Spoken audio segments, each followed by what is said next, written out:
Okay, so what about player props this weekend? What are you looking at? Or not Yeah, player so I props? I'm sorry, game game props. props. Game props. Yeah, I do have a few. So now some of these are player specific, but I do have a few that I like.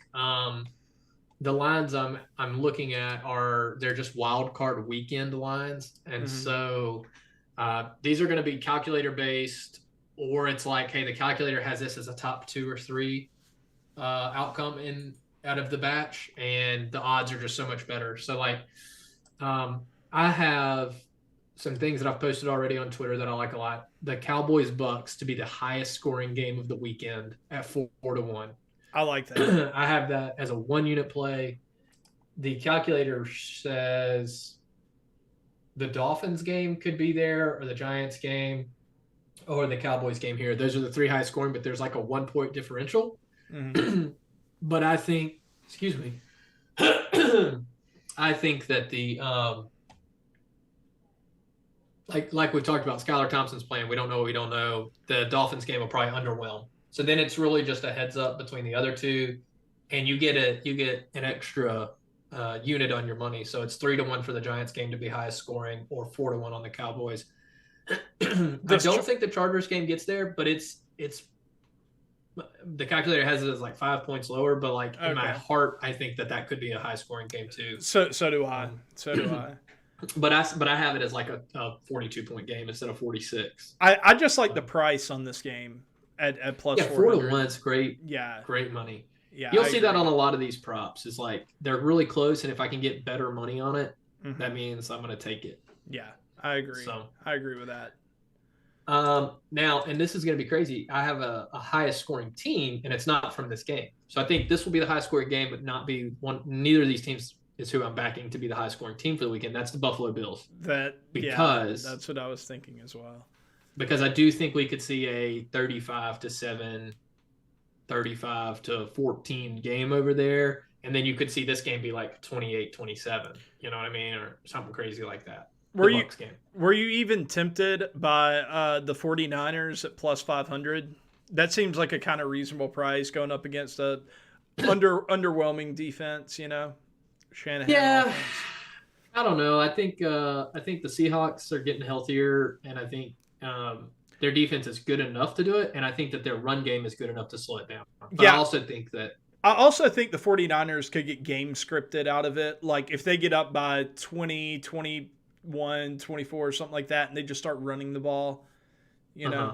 just And kind of play and to with a be a slower really high pace. scoring team, you usually need a defensive touchdown. And I see the Dolphins as being more likely to give up a defensive touchdown than the Seahawks this week. Good call. Good call. So I like like in that. my head, I think about like who's going to throw the pick six or two, because Mhm. that could be the difference maker. If you have the Bills up 21-3 and they are just trying to run the ball, well, you're not going to tell a cornerback not to run the touchdown back in the third quarter.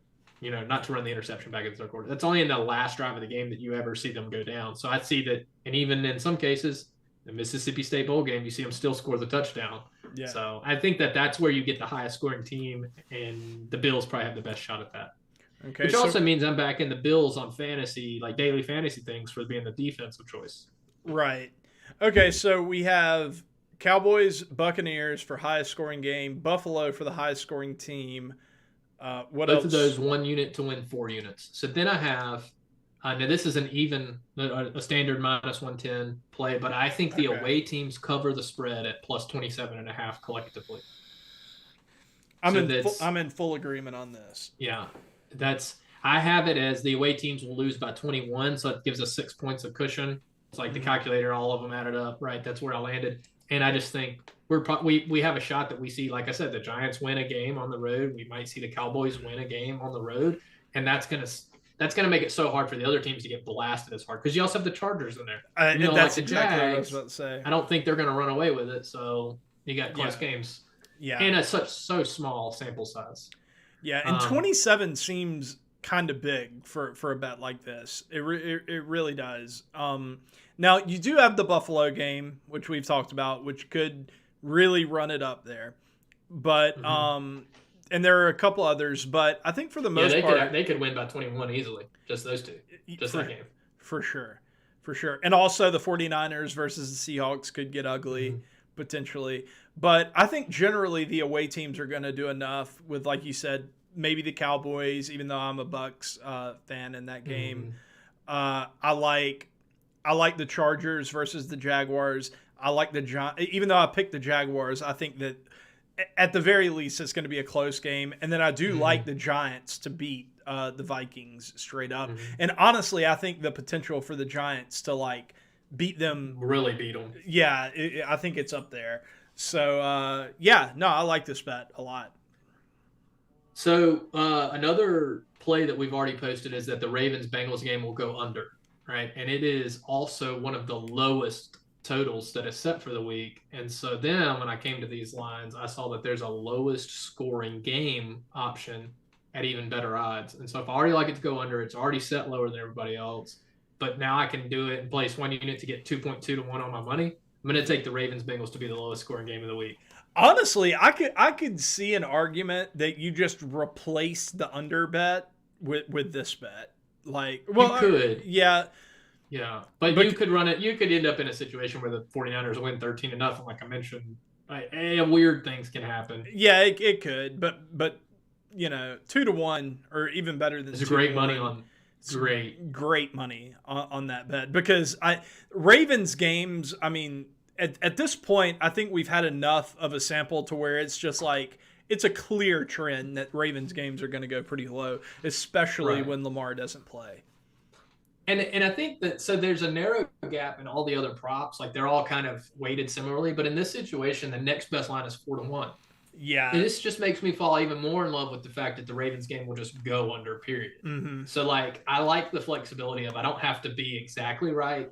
And they can score 39 points and outscore maybe another team by a point, whatever. We still made money on the regular bet. Yeah. But sprinkling a unit on something that's 2 to 1 here is a great, fun way to. And when is that game? Is that game a Saturday night? Because I doubt that the Cowboys Bucks are even a sweat at this. Yeah. So in my head, I'm thinking like this could be. We could have it tied up. We could have a great sweat going into that game where it's like, hey, all these other games scored 40. We just need it under 40, and then we hit it all. That would be, yeah. I love it just from like a fun perspective too, because you're gonna know what you need to beat. Going as into we're that going night through game. As we're going through these picks, I know a big thing you and I have talked about privately is like gambling responsibility. If we're going to talk about gambling, we want to be really hard on. Guys, have a bankroll, have a unit size, stick to it. Don't go crazy. Don't hear me say that the Ravens, like I'm in love with this play, so I'm going to go put maybe half of my bankroll in it. Do not do that. It's bad decisions. Yeah. But a unit, it's 2 to 1. You're not supposed to win bets that are 2 to 1. It's nice when you do. All these others are 4 or 6 or 9 to 1. So just know that's what I'm saying is that like, hey, we can put a unit on it. We need to win 1 or 2 of these this weekend. We've got 6 total. Yeah. I like the chances that we'll win 2, probably 3, and then we've made money on our props. Right. And it gives us a lot of enjoyment out of it. Exactly. So like Casey said, don't put half your bankroll on this particular bet unless you want to have a lot of fun. Then do it. Yeah. I'm kidding. Look.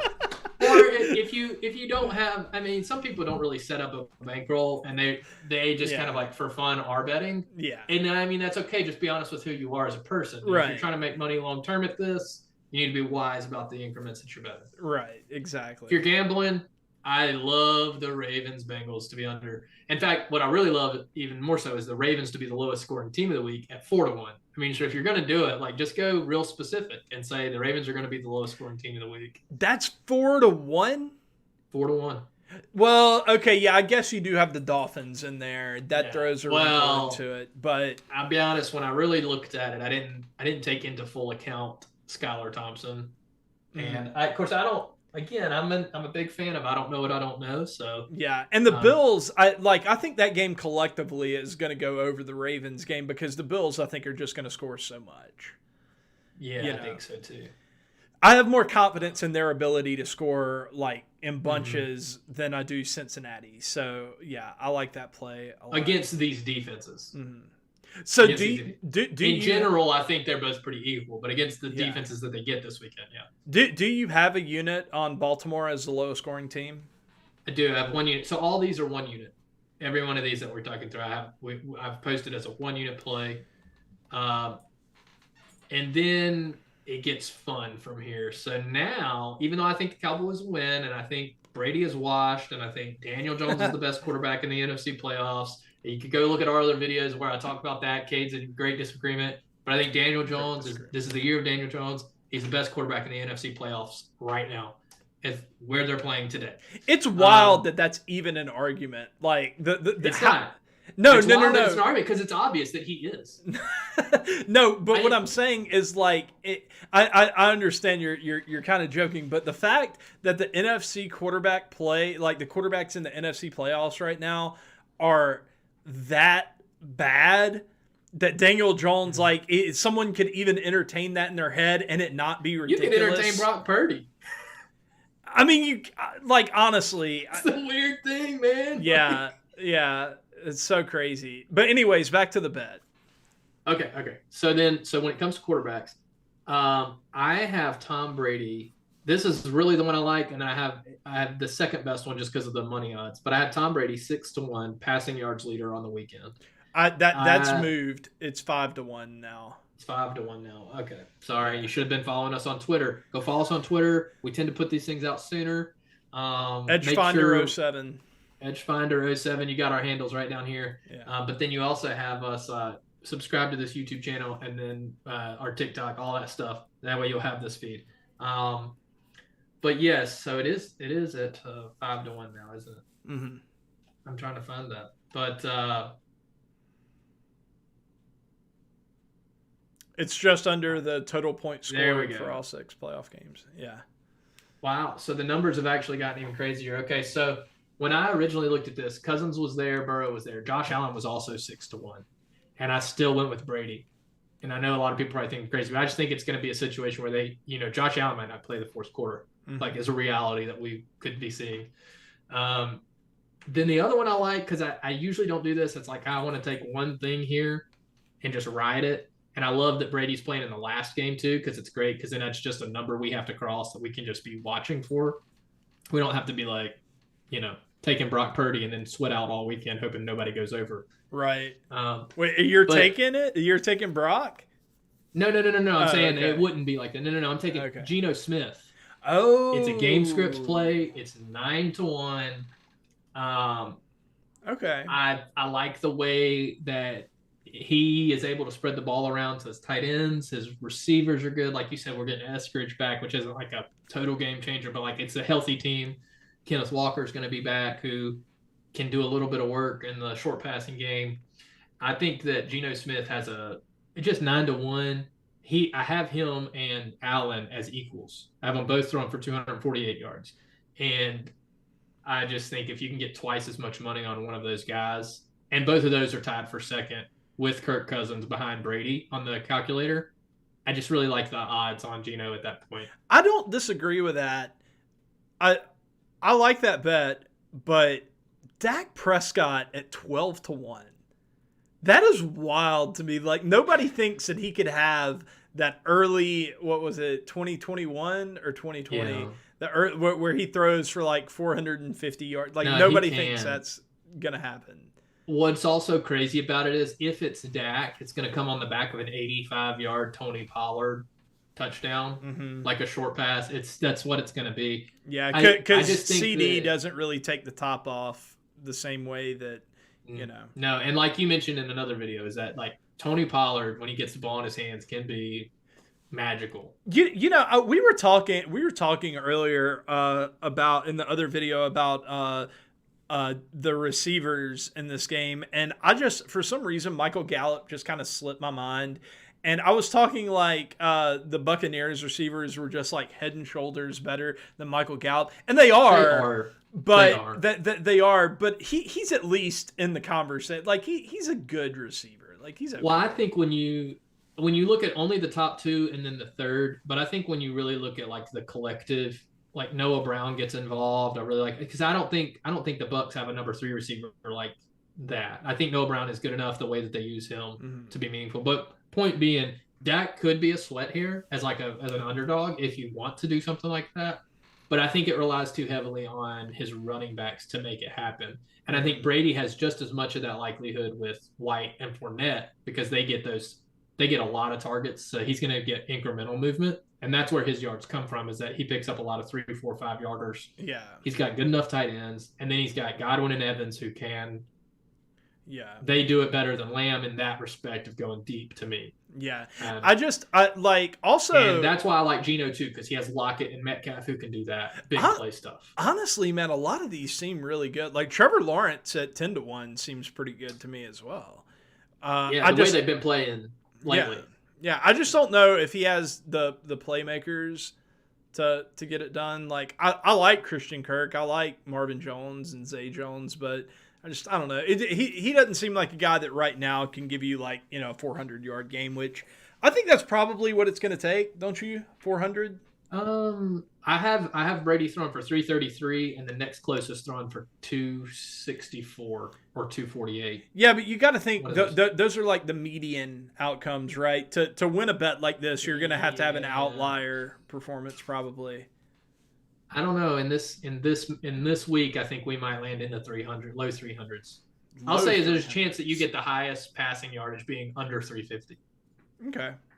Which would be weird. And it's because of we talked about it in the other videos, the bad quarterback matchups in the AFC, the bad game scripts we're going to face, a lot of running, which is also why. So, like, when I look at these. Now that I'm thinking about it, if you gave me a prop, like highest passing yardage total over under 350 for the week, I would take the under on that. So I agree. Would probably be plus money too, if it were available out there. Yeah. So here's the issue. Here's why I didn't take some guys. I think this is interesting. I didn't take Daniel Jones because I think he's going to run for some yardage, and he doesn't have the playmakers either. He doesn't have the playmakers. He's going to run for yardage. Now Barkley can do it on those. We've seen some 70-yard screens to him, but I think that what's more likely of an outcome is that they grind the run game, including Jones and Barkley. And so Jones can have a great game, but not be the number one passing yards. I think similar is true for Prescott, in that to dominate this game from their mentality, they're going to have to feed Zeke and Pollard. And I just see, like, in that game, I just see Brady doing it late. Like, the Cowboys are up and Brady is like throwing it to come back. Like, I feel like that's how they win the game if Tampa wins, which I don't think they will, but win or lose, he'll be throwing, I believe. Well, and their pass rate is so high. Yeah. Okay. Moving on though to another. Do you have any units on the receiving yard leaders? I don't. I'm a little hesitant on those. I didn't even look at them in depth. Well, I'm just looking at it here, and Jamar Chase at 6.5-1 and Mike Evans at 11-1. I actually like the Evans pair up. The Evans and the Godwin at 18-1. Really, it's Godwin to me. 18-1. Godwin's at 18-1. Wow, yeah, that's a pretty nice looking one. The only thing about that one though is Godwin is more of like a volume play. Like, he's the type to get like 12 catches for 130 yards, right? Yeah. Mike Evans is the one that can take 7 catches and get 200. Mike Evans had 3 touchdowns in 4 minutes one game this year. Yeah. It seems like. So that's, and then Jamar Chase at 6.5-1. Jamar Chase, like, he's in his second year, and doesn't he already have like, I don't want to say this because I could be totally wrong. I'm just kind of pulling this out. He has a touchdown record for the franchise. Jefferson did he set the NFL receiving yards record last week? I can't remember if he got there. I'm not sure. But Jamar Chase at 6-1. That's pretty good. Game like I feel like he has like at least a couple 200-yard games in his career. Yes, yeah. Keenan Allen's a sneaky play, but like you said, he's more volume based. So I guess I get what you're saying. If you're going to try to take somebody that's really longer odds, it would probably be a Mike Williams at 22-1. He has 2. Jamar Chase had 2. They both came last year. He has 201 and 266. Oh, so he's due. He's due. That's right. He's due. He doesn't have that. Wow. Jamar Chase doesn't have one game this year with more than 132 yards. That's crazy to me. He is due. He is due. But Put it all on red 30. If Mike Williams were healthy, I like the 22-1, but I think if he were healthy, it'd be like 10-1. Yeah, that one's. If we had Tua, and see these odds would be different. See, Jalen Waddle's 33-1. I'll tell you another one that is just like super sneaky. And guys, Hawkinson at 40-1. No, Tyler Lockett at 25-1. Yeah, that was the one I was trying to scroll to, but for some reason I got skittish. Like, as we were chatting, I was like, "Ooh, Metcalf's pretty high." So is Lockett. Like, yeah, because I could see a world where I like the Geno one. Like, well, playing fantasy for as long as I have, like Tyler Lockett was actually way more consistent this year. But in the past, Tyler Lockett has been the guy in fantasy where he will give you like 4 points or he will give you 34 points. Yeah. Like, I mean, it's wild how he distributes his stats. So I could totally see him having a blow up game where he goes for like 180 and then everybody else just doesn't quite get to that point. So he's a sneaky play to me as well. But there's some nothing really official, but I do like that. There are a few bets in this receiving where I think you're getting a pretty good price. I think if you bet on Tyler Lockett 25 times in this scenario, he comes away as the leader more than once. Yeah, fair. Yeah, fair. That's why I agree with that actually a lot. Yeah, and that's the thing. That's what makes me hesitant. There's a lot of variance in it, though. He could do it 6 times, which is the crazy thing, but he could also do it 0 times. Right. The only other one I have, and I had promised you this would be shorter to go through, but the only other one I have is rushing yards leader for the weekend, and Travis Etienne. And real quickly, the reasoning behind that is that Dalvin Cook just hasn't been the guy. These are the guys that are ahead of him on the lines. Dalvin Cook hasn't been the guy. When I looked at these earlier in the week and made it a play, Cook and Barkley were both +4 or 4.5-1. So Cook's not been the guy. I believe that Daniel Jones, the best quarterback in the NFC playoffs, is going to run for enough yards to take away from Barkley's total. And I believe that McCaffrey will get game scripted out. Elijah Mitchell's back. They have the potential to absolutely destroy the Seahawks, and it could be a situation where they say, "Hey, we're going to keep him healthy," because they know very, very meaningfully how important a healthy team is in the playoffs. And McCaffrey is one of those guys where like 70% of his production could come through the air anyway, So, correct. So yeah. And I think that odds makers and the public alike look at a guy like Travis Etienne. They look at the last 2 weeks being 9 carries a week, and they discredit the fact that in the really important competitive games late in the season, he was running for 22 carries a game. They weren't involving Hasty as much. They weren't finding other ways to win games or like trying to manage him. And they will not manage Etienne unless they have a 3-touchdown lead against the Chargers. I don't think they're dumb enough to say that a 17-point or a 14-point lead is safe, because we've seen over and over and over again, and I hate when teams pull their foot off the pedal in the NFL, no lead is safe. You go for the dub. Like, you got to go. And I think that they're going to do that. I could see Travis Etienne getting 22, 25 carries in a competitive game. The Chargers have the worst run defense in the NFL, objectively, in the playoffs. And, the only thing that I would like push back a little bit is that like he has the same Christian McCaffrey thing where like a lot of his production could potentially come through the air, because this is rushing yard specific, right? Mm-hmm. So that's a slight threat, but at 6.5-1, I think that's totally acceptable. And if you were looking for a pure runner, though, there's really none at the top. I mean, you got to get down to J.K. Dobbins. I was just about to say, injured all the time, and he's going to split carries with Edwards if he's healthy. There are 2 bets on here that I think are, but I don't really care about J.K. Dobbins' injury at 12-1, because I mean, if he can just get through 1 week and have one big run, I mean, like that. Like that's, bingo, right? So the 2 guys on here where I look and I'm like, man, those are pretty good odds, is J.K. Dobbins and Tony Pollard, because both of them are so explosive.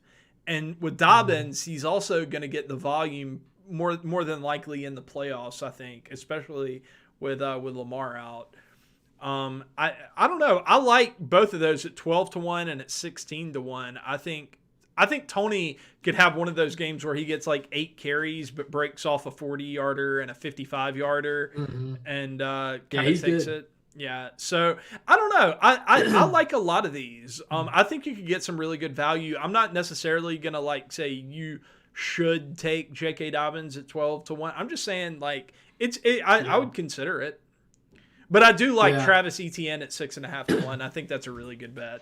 At least for the top end guys, I think he's probably the best bet on here. And I know in the past too, like my mentality would have been to take like I'm going to take 3 of these. I'm going to take a 6-1, a 12-1, and like a 30-1. And just try to hope I win one. It's a bad approach. It is long term. Take one, enjoy it, ride it.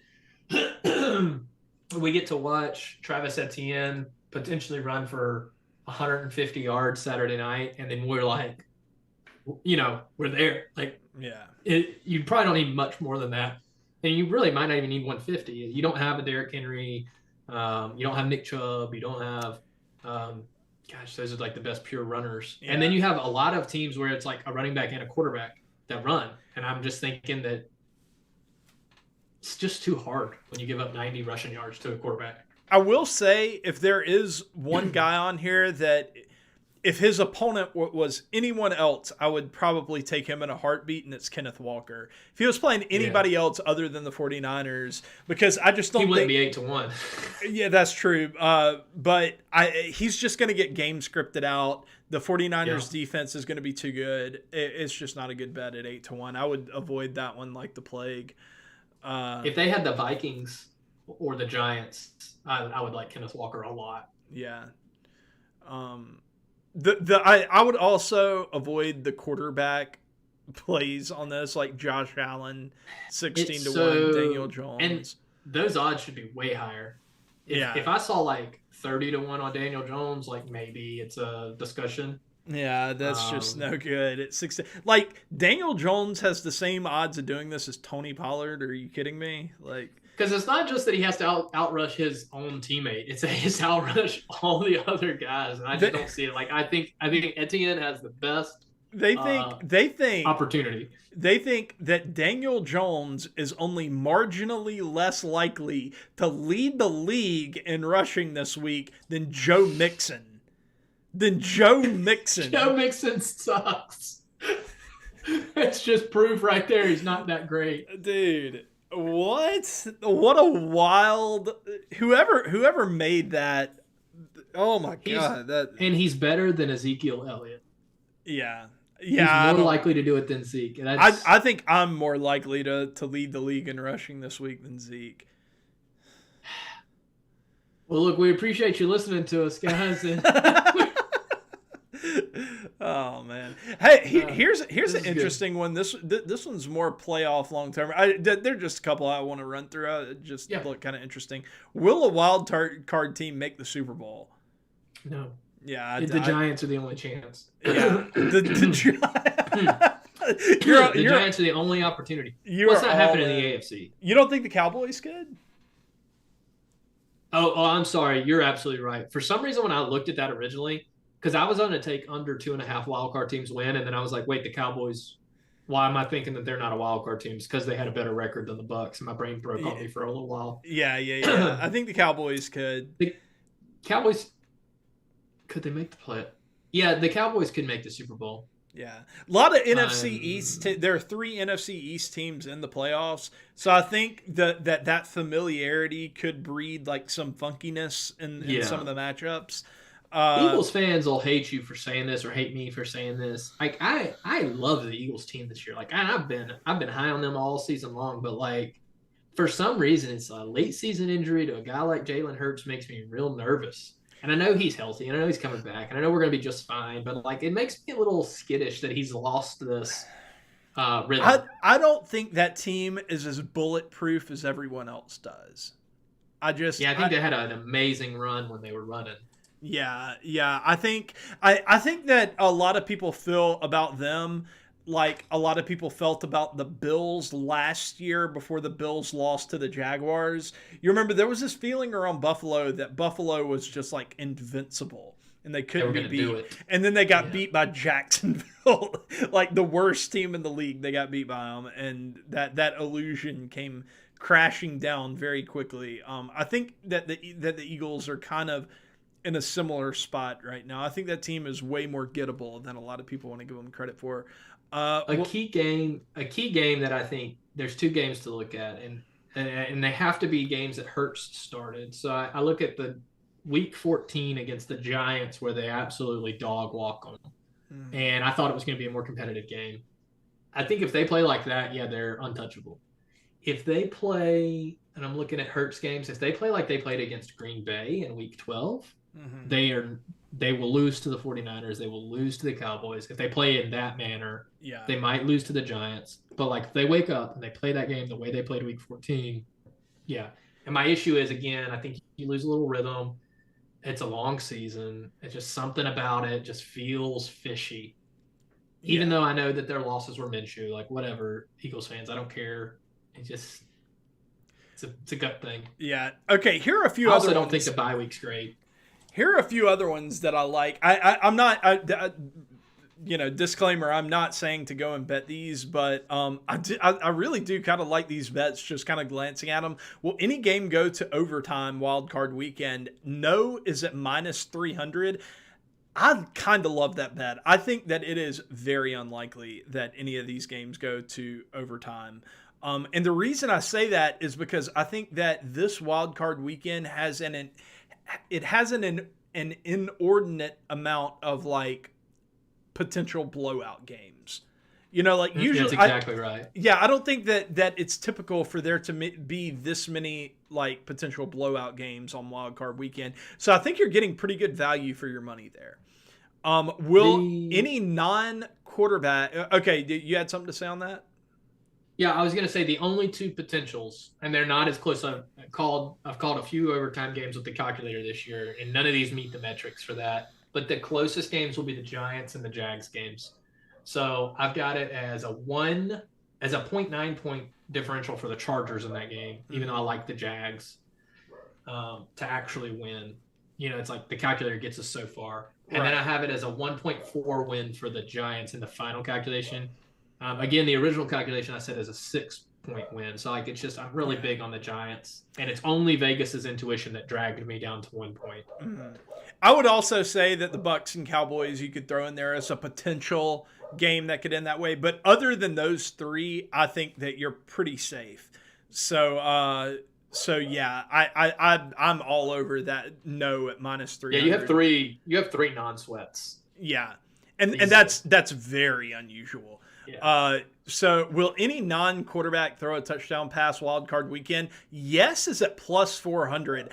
That's interesting to me because on wild card weekend, you have a lot of teams that are they have they're nothing gonna win. to lose. They're gonna do what they got to do. Yeah, they have nothing to lose. They're going to be pulling out all the stops to get a win. Yes at +400 I think is great value. All right, who could it be? Let's just like real quick, because I love this. I looked at this and I was like, I really wanted to take the no. And I was like, this is just too much juice because like there's something out there. But like, so Christian McCaffrey has done it before. Yeah. I could see like a Deebo Samuel. Honestly, any team. I think Seattle could do it. I don't know who it would be. But maybe like a double pass from to Tyler Lockett to Metcalf or to one of the tight ends or something. I don't know. It's super Daniel hard Bellinger to predict. is the answer. Daniel Bellinger that will throw the touchdown. Yeah, that's a good one. That's got to be 1,000 to 1. Dude, I can't wait until Frank Gore is eligible. Frank Gore Jr. is eligible to get drafted because he's just such an interesting player. What they're doing with him at Southern Miss and how I think he has like almost the same amount of touchdown passes as he does touchdown rushes, and he's a running back because they didn't have a quarterback for like the second half of last year, so they just said screw it, we'll just have Frank Gore Jr. play quarterback for us, and they did that. They did that several times this year as well. In the bowl game, he had a touchdown pass. Yeah, what did he yell at his aunt in the bowl game? It was so funny. He just Auntie Chill. Auntie chill. Yeah, Auntie chill. Auntie chill. I love Frank Man. Gore Jr., A man. couple of USM fans here, but I love Frank Gore Jr. Me too. I also really like Frank Gore's career in the NFL, so it's just a great story to follow. It is. Dude, whenever he signed with USM, it was like it was just awesome. Because to have like a Hall of Famer's son, that his namesake, come to USM, it's just really cool. Okay, will any team get shut out wild card weekend? That's a trap. The Yeah. no is a trap because it might happen. And Yeah. the no is a trap at 30-1. I honestly, I don't like either one of these bets. I mean, I think that yes, at 900 is decent value just because you have the Dolphins and the Ravens this weekend. But man, I gotta believe in Skylar Thompson. He doesn't suck that bad. He can get 3 points, can he?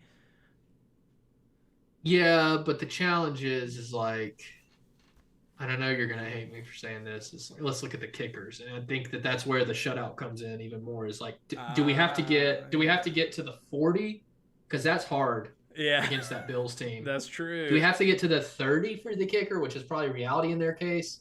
That's real hard. And then you have to get there early enough in the game where it matters to kick a field goal. Because you might get there late and then get stuffed at the 15, the 20, the whatever. So it's about like, and then special teams is such a big factor in that equation. Potential for defenses creating a turnover to generate points, which I can tell you that figure real quick here too. What the calculator says. These will be fun. We expect I didn't lock the left side. Okay, here we go. Make sure we're still recording here. Yeah, we are. We expect the Cowboys to turn the ball. No. The Bucs to turn the ball over the most this week. I have the Bucs turning it over 2.6 times, almost 3 times. I have the Cowboys doing it 2.1 times. Really? And yeah, and then so now those numbers will get changed. It's hard to factor in Skylar Thompson. Like, will he? Right. But he didn't throw a lot of picks in college. Mm-mm. So. I think turnovers with the calculator is so tricky because it can change so much depending on injuries and stuff like that. Especially, and quarterback. I haven't checked the projected versus actuals for the last few weeks, but I've been projecting the turnovers for about 5 weeks, and so I'm interested to see, maybe go back and test all this. I know my score, because all I'm concerned about is taking something on the game line, either total or the spread, and the scores have been fairly accurate. Yeah. Will any team score a defensive special team touchdown? Yes. Is it minus 700? No. Is it plus 400? No feels that feels like the ultimate trap bet because I think it's happening. You just feel like, man, can you get through 6 games without a defensive touchdown? Like they're pretty rare. Like I think the odds of that happening are better than 4-1, but they're really not. Like they happen more often than you think. Yeah. Well, and especially in game scripts, like the Seahawks will be forced to throw, the Dolphins will be forced to throw, the Ravens will be forced to throw, which is out of their comfort zone. Yeah, especially on a weekend where you have so many subpar quarterbacks going up against elite defenses. So yeah, I feel like stay away from that one. And if I project the Bucs to give the ball away 3 times, one of those times is likely to be in Trayvon Diggs' hands. And as a playmaker with the ball in their hands on the defensive side of the ball, I like him to score a touchdown. Like I do. He's really good at getting them back. I see him pick 6 and Tom Brady. This one's kind of interesting. Will there be a walk-off win in Wild Card Weekend? Yes, is it plus 135? Man, it seems like walk-off field goals happen all the time. But so my question is like, how are they defining? And I guess we could click this button to see. Yeah, I would assume that it's like when the last play of game. Yeah, the last play of the game flips the score in some way. Yeah, I'm probably on the no then. Because like it's not just like, hey, they scored with 20 seconds left and there's no timeouts for the other team and then they That's win. true. It's like That's the true. last snap. Yeah, but think about how hard. often like a team will be down by 1 or 2, they get the ball down to the 30-yard line, run the clock down to 3 seconds left, then kick the field goal. Like that seems. We've already discussed it. There's only 3 opportunities for that though. What do you mean? Like 3 games that won't happen in. based on our assumptions. Oh yeah, that's true. So there's only That's Jags, true. That's true. Giants, Cowboys games are the only ones that could do it, and so Yeah. it's like, Yeah, I actually, because of that, I'm in agreement. I'm in agreement with you. I think no on that as well is where I'm. it's a no leaning. bet, but it's a no for me. Yeah, yeah. If I had to lean one way or the other, that's the way I would lean. Will there be more close games or blowouts? Total games decided by 10 plus points. Total games decided by 3 points or less. I think this one could. I think this could push. Well, so the thing is like the games that finish between 3 and and 10 and 9.5 don't matter. Right. So if you eliminate those, like you could see the Ravens losing by 7, you could see the 49ers maybe winning by more than 10, but I could also see a game where they win by 8 or 9.